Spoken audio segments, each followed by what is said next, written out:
Hi అండి, welcome to my YouTube channel. ఇప్పుడు మీరు చూస్తున్న ఇల్లు వచ్చేసి 52 గజాలకి కట్టారండి. అలాగే 33 అడుగుల రోడ్డు అనేది దాని చుట్టుపక్కల ఉందండి. ఈ ఇల్లు వచ్చేసి 22 లక్షలకి అమ్ముతామని చెప్తున్నారు. కూర్చొని మాట్లాడితే ఏదైనా రేటు తగ్గొచ్చండి.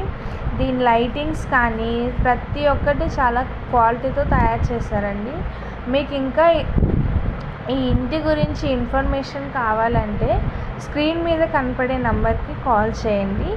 అలాగే మీరు మా యూట్యూబ్ ఛానల్ని ఇంత సపోర్ట్ చేస్తూ వచ్చినందుకు థ్యాంక్స్. ఇంకా మీరు మా యూట్యూబ్ ఛానల్ని సబ్స్క్రైబ్ చేయని వాళ్ళు ఎంతోమంది ఉన్నారండి. ప్లీజ్ సబ్స్క్రైబ్ చేయండి, లైక్ చేయండి, షేర్ చేయండి. అలాగే మీ ఫ్రెండ్స్కి కూడా షేర్ చేసి వాళ్ళని కూడా సబ్స్క్రైబ్ చేసుకోమని చెప్పండి. ఇలాంటి మరెన్నో వీడియోస్తో మేము ముందుకు రావాలనుకోవచ్చు. Thank you for watching. Next వీడియోలో కలుద్దాం. Bye bye.